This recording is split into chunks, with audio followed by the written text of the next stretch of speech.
morning, Hornets, and welcome to your daily dose of Bgsn. I'm Juliet. And I'm Garrett. Today we will be taking a look at ACT information, girls basketball information, and as always, sports. But first, here's Talia for your weekly weather forecast.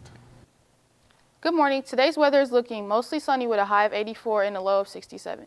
Tomorrow will be mostly sunny with a high of 83 and a low of 67 with a 20% chance of rain.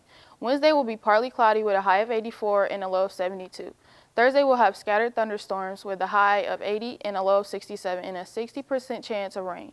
Friday will have thunderstorms and a high of 84 and a low of 69 and a 50% chance of rain. Have a great week. Back to you guys at the desk. Today for lunch, we'll be having home-style meatloaf with mixed vegetables, mashed potatoes, and apple crisps. We will also be having egg and cheese breakfast burritos with hash browns. And as always, our pizza and deli bars will be open. Scientists recently discovered that fossils of what was a 26,000-pound dinosaur, the newly unearthed dinosaur was about twice the size of the present-day large African elephant, making it the largest vertebrate ever. Scientists named the new species translated to be called a giant thunderclap at dawn. Sesotho is one of the official indigenous languages in the area of South Africa, where the dinosaur was discovered. The discovery on Thursday estimates that the dinosaur had reached its maximum growth and as an adult, about 14 years old at the time of its death. It was the largest animal currently known to have lived on Earth at its time. Class of 2019, this announcement is for you. The ACT that was supposed to be taken tomorrow has been postponed. This was due to a security breach. It will be postponed until October 30th. That does mean we will have a rebubble. We will have to rebubble everything. Again, the new ACT date for the mandatory ACT test is now October 30th. The Marching Hornets went to Zionsville this past Saturday. They had a good competition and scored second with a score of 68.7 points out of 100 points, beating Bloomington North and Newcastle by a total of 8.5 points. Unfortunately, Northview took home first with a score of 71 points. Their next competition is this Saturday at Center Grove. If you have not had a student ID this year, Alexis got more on how you can get one. Students, whether you are new to Beech Grove or you have not received a student ID yet, Ms. Smith has a way for you to get one. Student ID. Okay, so if you're a new student, what you need to do is you need to come see me in the Collaboration Center, and I'll have to take your picture, and I'll need all of your information like what grade you're in, what I-16 you're in, and I normally can make them same day if you come to me early enough, and I'll take it down to the office and you'll pick it up from there. Also, if you have gotten your picture taken and just haven't picked up your ID, there are leftovers in the Media Center. This has been Alexis Whiteman from Bgsn. Back to you guys at the desk. Greece is approaching and all characters are getting ready to put on a great show. I went out to get more information on lead character Jillian Curd. Let's take a look. I went out and got an interview with someone playing a lead role in this year's production. My name is Jillian Curd and I'm a junior. Jillian will be playing Frenchie. Frenchie is an iconic character who is known best for her iconic voice. She is one of the Pink Ladies and ends up having pink hair by the end of the show. I then asked her what plays she has been in and what parts she played. Freshman year, I was a part of Wizard of Oz. That was my first play. I was a poppy flower, and I mean, you have to start somewhere. And then my second play was The Crucible. I was a girl, I think Susanna Walcott. I basically just like twitched around on the floor and convulsed. And then sophomore year, I did Boeing. I was Bert. That's my favorite role ever. In The Diary of Anne Frank, I was Meep Geese. And this year, I am in Greece. I play Frenchie, and I'm very excited because she's such a fun character. Yeah. As you can see, Jillian has been very involved with the theater department for a few years. I also asked her what she likes about the other cast members. The best part of hanging out with the cast is that I kind of knew all of them before we were put together in the same cast, so I was pretty good friends with all of them. But the ones that I weren't that close with, I'm becoming close with, and we all just go together really well, like Rama Lama Lama, ding it off. On about what color a shoe was that is made by the company Vans. Emily went out to ask teachers what color they saw. A lot of questions have been going around about this shoe. I personally see pink and white, Now let's see what all these other teachers see. What color is the shoe? Pink?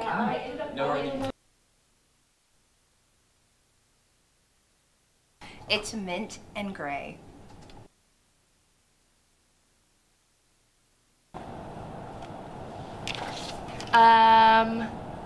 It looks pink.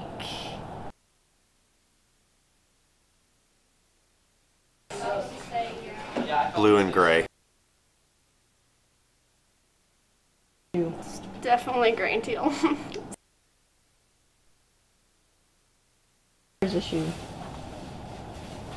It looks pink and white to me. Shoe. Yellow.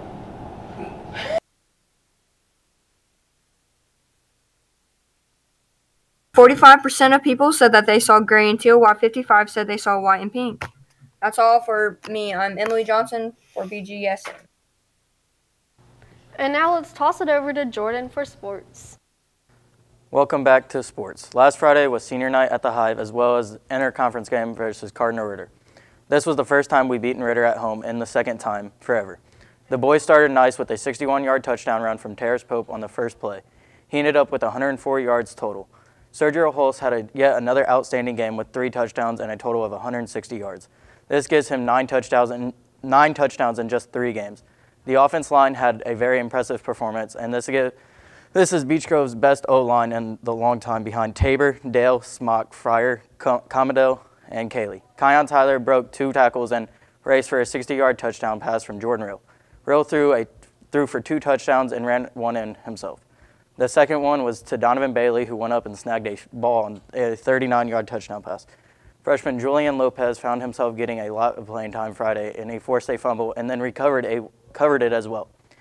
He then recovered a muffed punt in the second half. The Hornets will finish up conference play next week with another tough game versus the 6-1 Triton Central Tigers.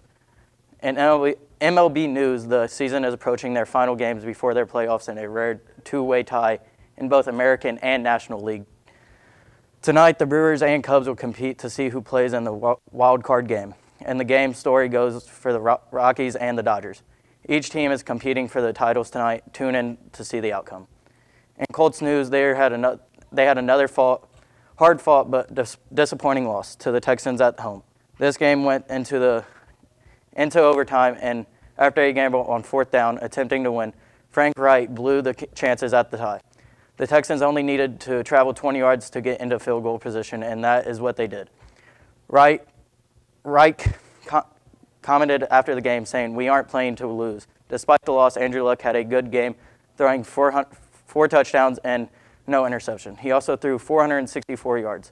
Hilton had 4 catches for 115 yards, and Hines had 63 yards and 2 touchdowns. The Colts will have another hard game this Thursday night versus England and versus the Patriots. Girls basketball season is starting soon. Talia got more. Ladies here at Beech Grove, girls basketball will be starting soon. To gain more information about the season and when it will be starting and practices, go to Coach Ringham's office, or you can email kraker@bgcs.k12.in.us. My name is Jasmine McKnight. I'm a sophomore. And I'm Shamai Crawford. I'm a junior. What are y'all expecting from basketball season this year? To make it past the first rounds of sectionals and have a winning record. Basically just to have like a good record. What position do y'all play? I'm a point guard for the varsity. I'm most like post player, forward position. Yeah. Okay, so for girls that is their first year with basketball, what advice would you give them? To come out and work hard, because you need to work hard if you want to play. Also, to come to tryouts, because I know a lot of them are going to try and skip, but yeah. And come on the first day of practice. Yeah. And we're not having it. No fighting also, yeah. Yeah, no fighting. And that was Talia Penner for Bgsn. That's all for sports today. Back to you guys at the desk. There's some important information about the farmers market. Alexis Whiteman was able to get more on the story. The farmers market is in just 2 more weeks. It starts on October 4th from 3 to 6 p.m. in the Hornet Community Center. I talked to Ms. Thompson for more info. Some important information that we should know. So Tara McCrary, who works with Chartwells here at the high school in the cafeteria, she came to me and asked to partner with my community service class, and we are going to be partaking in a cook-off that's happening October 4th at the community center attached to Hornet Park. And students will be preparing 4 different recipes for the community to try and vote on. I also talked to a few students on what type of food that they're making. What kind of foods are we going to be making? We'll have spinach artichoke pretzels and pumpkin pie dippers. And bacon stuffed Brussels sprouts and peach brie bites. If you want to participate or help, please email me. This has been Alexis Whiteman from Bgsn. Back to you guys at the desk. That's all for today's daily dose of BGSN 10. Teachers, make sure to subscribe and hit that bell icon to get notified when we go live. Also, students, this is your last week to order a yearbook for only $30. Prices will then be increased to $35. I'm Juliet. And I'm Garrett. Have a magnificent Monday, Hornets, and make sure not to tune in tomorrow.